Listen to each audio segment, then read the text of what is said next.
Okay. Alrighty.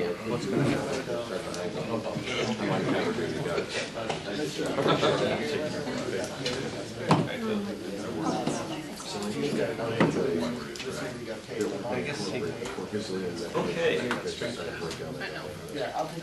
All right, well, we'll get going. Approval for the minutes of May 16th. It's been quite a while.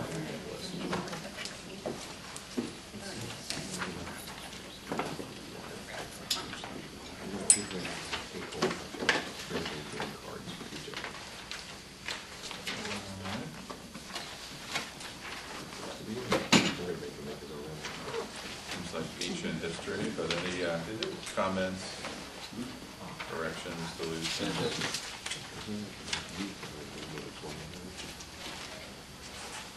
All those in favor? All right, those are approved. Next up, medical directors. We have paperwork from Long Lake, Merrydale, Courtright, Davenport, Oneonta State Emergency Squad, and now GAVAC for new medical directors. In the case of GAVAC, it's an additional medical director, Dr. Crowley, which I'm happy to welcome back after an absence. Good to have you. And here's the paperwork. So Dr. O'Crowley's standing in for Dr. Schoen? No, he's going to be in addition to Dr. Schoen. Oh, they're going to have two. They're going to divide the duties. And we have going to have a nomination for Dr. O'Crowley to join the REMAC representing St. Mary's Hospital. Nice. We'll deal with that this afternoon at the AAREMS meeting.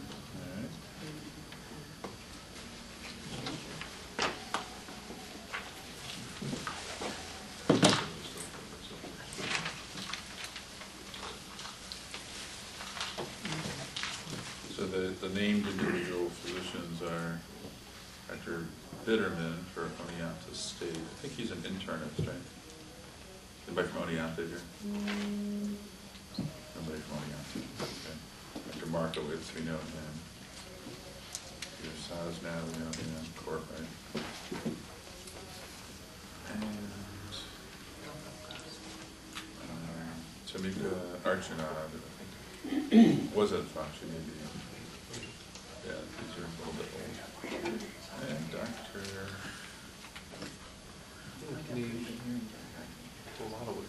That's the doc for the Long Lake Rescue Squad is the acting medical director for Saranac Lake General Hospital right now. All right, these all look in order and good for these agencies. All those in favor?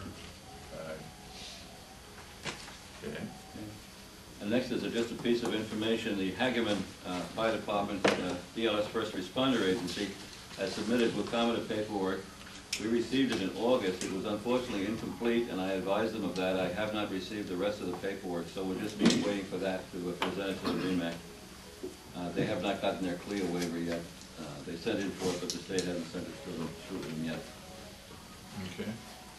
The ALS lockbox is now in place on the Pasico ambulance, although they haven't given the keys out to the Fulton County ambulance or to fly cars or to Gary Wicks and myself.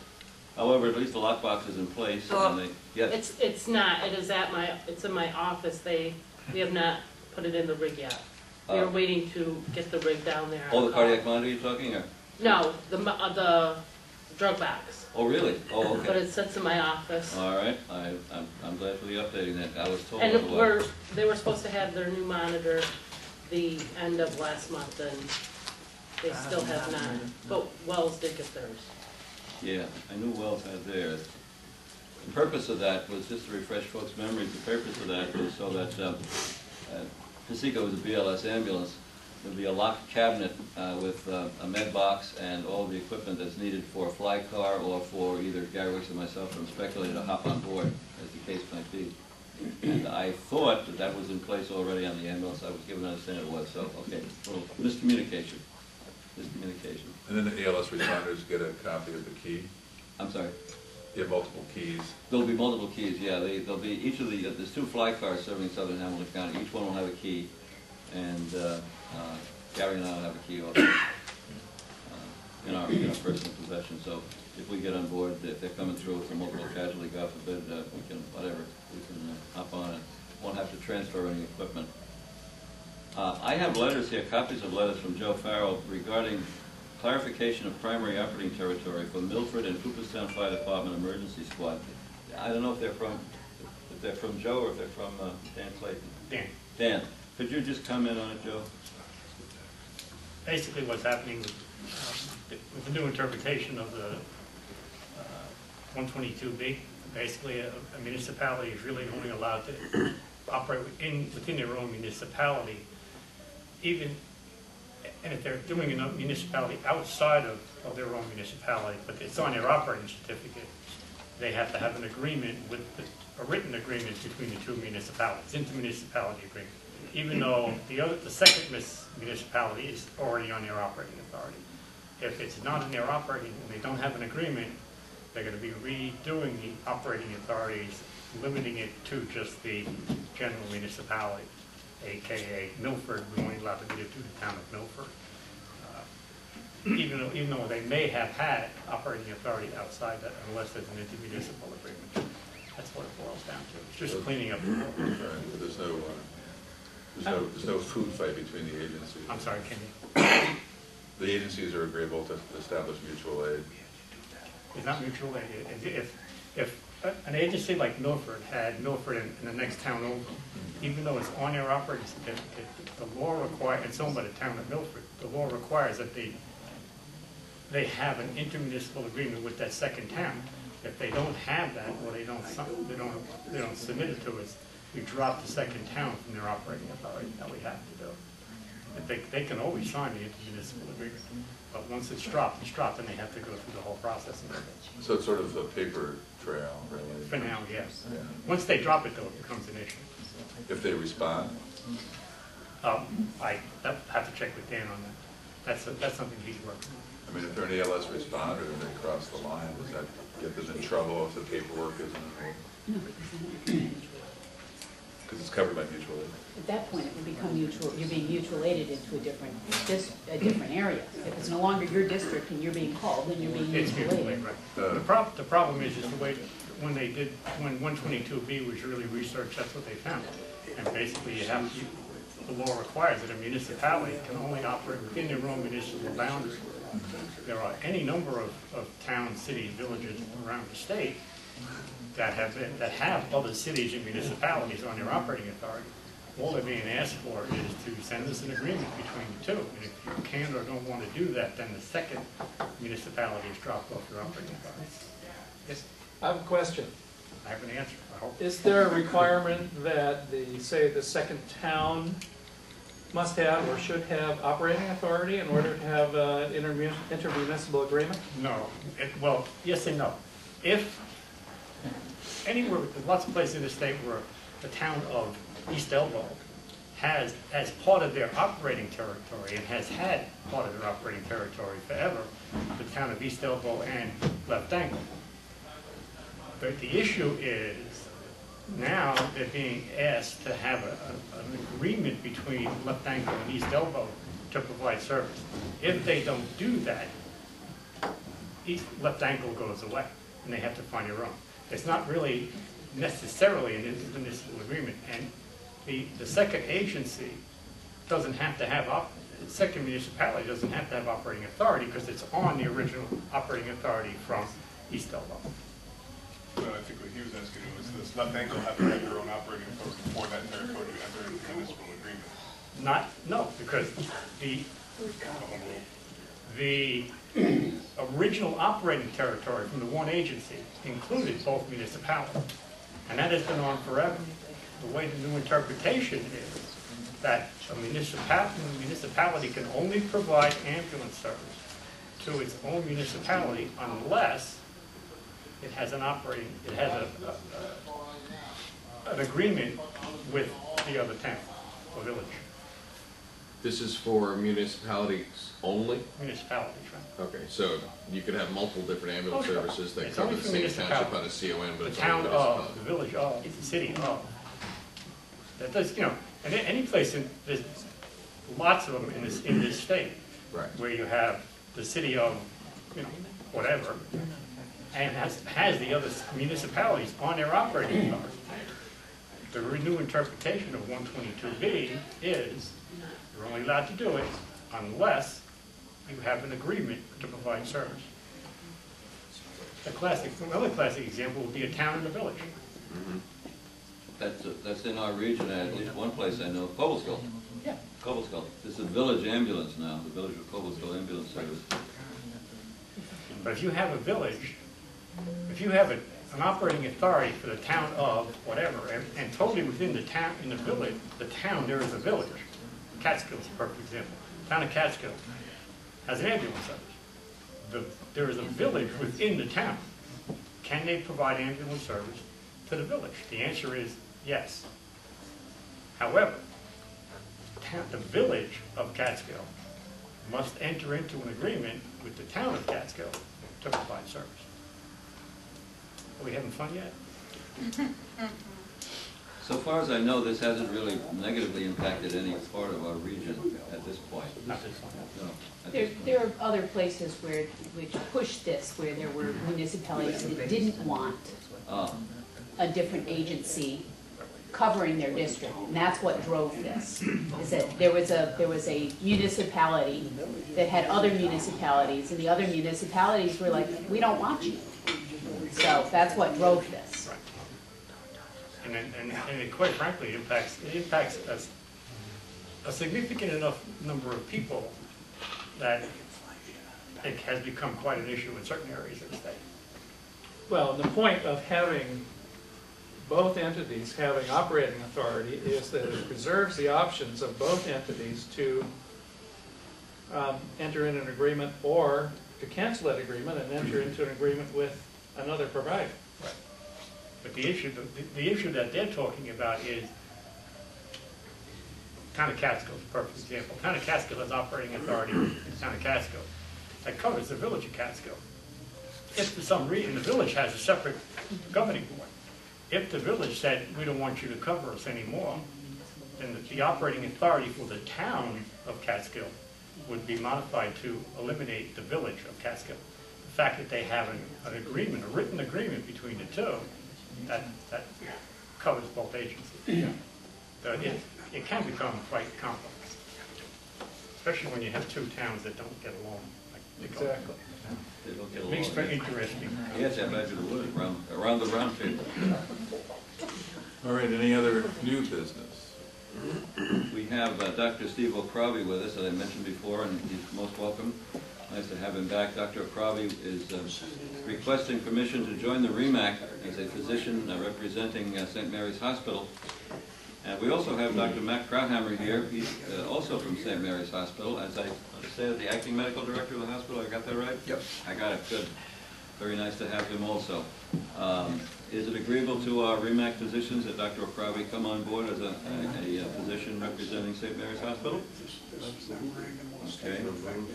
We'll pass a formal resolution this afternoon to as long as we follow it, to ensure that we're following the bylaws. But okay, we did receive, Doug Guthrie received several QI issues in the mail. We'll discuss those in executive session. And all right. Update, so we'll do old business. Any update on the old business is the new protocol. old business, yep. No, I haven't heard anything myself, except I have had a couple of emails from Otsego County asking what's the timeline for new protocols on the new advanced EMT level? Because there's a course ongoing in Otsego County right now. Or is it Remo? Maybe it's Remo. Remo. Yeah. Remo has a course, I don't think it started yet, I think it's October. Mm-hmm. Oh, okay. And we've been asked, the college has been asked to do one in the spring, summer of next year. So the dilemma is that when these people finish this course, you don't know where they are in the program. Well, you know where they are. They can practice at any level below, at or below their certification. So AEMT, they could practice on intermediate protocols, but it's going to be tying their hands on what they're trained to do. So really, protocols should be developed and ready to go by the time you have providers. And so remind me what this course and level is. It's in between intermediate and It is. You know, it would be a longer discussion, but essentially they've taken some of the intermediate skills and kept them, and we've taken some of the CC paramedic skills and dropped them down. So there's talk about doing first-line medications like epi and cardiac arrests and things like that. No monitors included in that. The best place for you to really go and really look through it is the state website, and they actually have transition. I can send you the link to the transition page. It will actually show you what level gets what and how it's set. How it's mapped out. So is this a national? It is. It's a stated adaptation of a national education standard. While retaining critical care in New York. Why or while? While, yes. Yes. Yeah, so we have intermediate, this new thing, what's this new thing called? AEMT. So actually, intermediate is phasing out rather Right. rapidly now. I believe the sunset on that is June 30th, 2015. Is it actual sunset? Okay, I that's believe fine. that's the sunset on that. So there's 4 levels, including intermediate now, right? So intermediate, this new thing, AEMT, AMT hyphen critical care, AMT hyphen paramedic, is that right? They have removed, they've changed the verbiage. The purpose on this was to try and clean up the nomenclature at the same time. So you'll, once we get to the point, you'll have CFR EMT, AEMT, critical care technician, and paramedic. Is there any, Howard, you would be in a position to know this more than I would. Is there any active movement on to actively bridge up critical care to paramedic? So bridge is a bad word, so we're not going to use that word. But if you want to refer to I use advanced, bad words all if the you want to time. refer to advanced standing, I'd love to use that one. Okay. I stand corrected. Advanced standing. You're looking for advanced standing from critical care to paramedic? Right. I don't foresee that happening formally with us. I will also tell you that Cobleskill offers advanced standing every single year. Right. So we've got a mechanism for any provider to come in and use advanced standing into the paramedic program. We've had a couple try. The trouble is that when you provide thorough testing to try and do advanced standing into paramedic, they're not just testing out critical care skills, you're testing out of a paramedic curriculum. So Right. when you look to do that advanced standing, they really need to have a deeper understanding. With the new adoption of the new educational standards, that's becoming increasingly difficult as paramedic really has pulled away from what CC education is. Have you detected any move on the part of the state to be more aggressive about opportunities for advanced standing for the folks to bridge? I don't think it's necessarily the state, and Joe, correct me, but it really advanced standing is pretty well outlined as far as the state goes. That I just wondered, because- Deb, you guys offer advanced standing also regularly, so Right. it's just a matter of people taking advantage of it and also realizing that when you look at pure hours, not that we're really doing that anymore, you know, you're looking at a third of the education for CC, and when you compare it to paramedics, so there's a lot of material that just isn't there. Right. And unfortunately, it's not stuff like you can turn around and go, oh, well, you've done this, so we don't need to cover it. Right. It ends up that on the paramedic, you know, curriculum that's developed off of the ed standards, you're looking at deepening the education on each topic. So you can't turn around and go, all right, well, you're critical care, we're just going to waive intubation. You now need to get into blood gases and end tidal and et cetera that just wasn't there prior. So you still need to cover every topic. Right.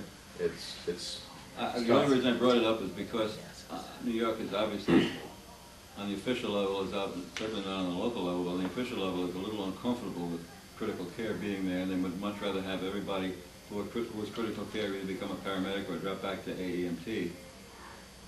Personally, I think AMT is a great idea. When you really look at it, I think it fits a number of providers very, very well. When you look at you know, I volunteer up north in Ticonderoga. That's a perfect agency for AEMT because they do about 400 calls a year. They're looking to try and maintain, they're all volunteers, they're looking to maintain some semblance of life-saving skills. And yet they don't have a great resource for continuing education, they don't have a great patient, you know, a lot of patients to practice under, they don't have a very huge, strong, educationally based hospital up there. So AMT provides life-saving skills to critical patients and for a minimum amount of education. So I mean, I think it's a nice mix. And for those who really want to do it for long term, either have the time to commit or working someplace else to really keep the experience, paramedic is still an option. I really wish there was something, I don't speak from personal experience, obviously, but I really wish there was something available for the long-term folks who have been long-term critical care techs in our region to move up to I almost used the B word again, to move up to paramedic level. There is, but what it comes down to is they have to be able to test out of the educational material. Yeah. And at least I've found, Deb, you can certainly throw your 4 cents in, In a second. is it's tough for them to do it. We sat down with some representatives from the Department of Health a couple years ago when we first put in place our program going to North Country Community College for an advanced standing program. And what Howard says is what we've seen by observation, that as the material, virtually everyone does fine with the very introductory material.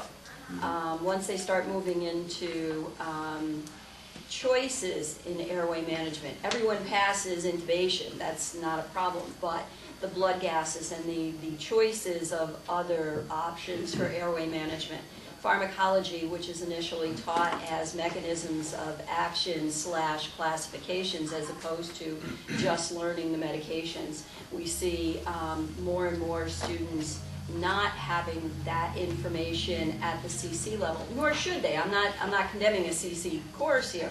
I'm saying that that's one of the issues for CCs, that they learned what was in their courses and very good stuff for practice, but not enough stuff to test out of all of the paramedic material. So we find ourselves saying, you need to come to this even though you have some of the information, because we can't let you out of 15 minutes at the beginning and 45 minutes at the end and tell you to come into the middle of the class. So the mechanism exists, but it is more with the transition to the new standards, it's increasingly difficult for people to challenge out completely. The Mid-State region does run a complete advanced standing course. Oh. You go in with the expectation of, you're not challenging out of everything. You are going to a course to go from critical care tech to paramedic. It's designed strictly for that. It is designed strictly for that. Yeah. It's taught by Joe Taylor. He usually only takes critical care technicians who have had at least 3 years experience, and it runs from January till August. But there's no challenging any material. You Right, go right. to the course. Somehow or other, speaking personally, strictly, somehow or other, I kind of like that idea. That would provide necessary information over and above possibly what an advanced standing would provide you, a deeper. Where's the class held usually? They've just moved to their new offices. It used to be on Sunset Boulevard, but I believe they're now, wherever the new offices are for the Mid-State region. Oh, okay, right there in the. Yeah, they just moved from Sunset Boulevard. They moved over towards the St. Luke's campus or How something many sessions like a week, do you remember? that. There was at least 2 sessions a week. At least 2. Okay, good. It may have even been 3, and there was a ride time component and there was a clinical based component. It was a ride time It's component. a paramedic Yeah. program. Really? But it was designed to take people who were existing critical cares through. It's the same approach that we take. It's the same setup. I mean, we've worked with our medical director when critical cares come in and want to challenge out of stuff, and we'll work, with their medical director and their. We had one with GAVAC a little while ago. But then Yeah. basically we turned around and were able to waive some stuff. The course that Beth mentioned is kind of a little bit more tailor-made possibly. Well, no offense to SUNY Cobblestone. No. The instructor's HBCC, Taylor. The last name is Taylor for the I instructor. That's hate what was I it. hate to say that, yeah, it's tailor-made, okay, no pun intended, that's interesting. We do get, occasionally we get inquiries in the office, occasionally from folks who are long-term critical care, folks who've been in a long time, between 5 and 10 years. Yep. And they just are anxious to get some kind of a program where they could go up to paramedic, something that would be user-friendly without cutting corners, That is possible, yeah. It is possible to use a friendly without cutting corners. Anyway, thank you. All right, so that's the new AEMT. I have a question for the medics in the room. Have you guys become aware of the New York State Task Force, or within the state, it's not a state task force, but a community paramedics? Yes. Do you want to talk about that a little bit? Steve Kroll, who is the second vice chair of the state council and a vice president of Haney's and a paramedic, and runs for the service in the Capital District, is chairing a TAG, community paramedicine TAG, and they have had 3 conference, well, they will have, today they're having one right now as we speak, actually, at 11 o'clock. Dr. Funk is on it, Dr. Broderick is on it, a number of other people are on it. Kevin Munjal from the city, who is part of the community paramedicine effort in New York City. And they are working on tasks for each part of this issue. Part of it is to sort of define what community paramedicine is in a broad way, so that as time goes on, we're not locked into one particular form of care that can be given. It's sort of connected to the accountable care concept for hospitals, in that it's part of it is continuing care with people who are discharged. It's also sort of filling gaps in the county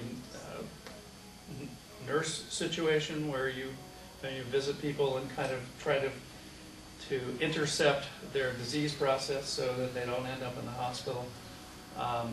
So it's quite a long and complicated task that they have to try to develop a process where we can actually graduate community paramedics. And it will take a different kind of person, I think, rather than an adrenaline-filled paramedic to sort of do this. So yes, there is a tag. They're having conference calls, and it will be, I think, a lengthy report at the state council meeting. All right, any other old business, new business? So we have an executive session. We have an executive session coming up. If I could ask the REMAC members, we'll adjourn to the hallway and find ourselves a little nook and cranny for our executive session. Doctors Krauthammer and McCravey are cordially invited to come with. Get a bird's eye view of how our executive sessions go.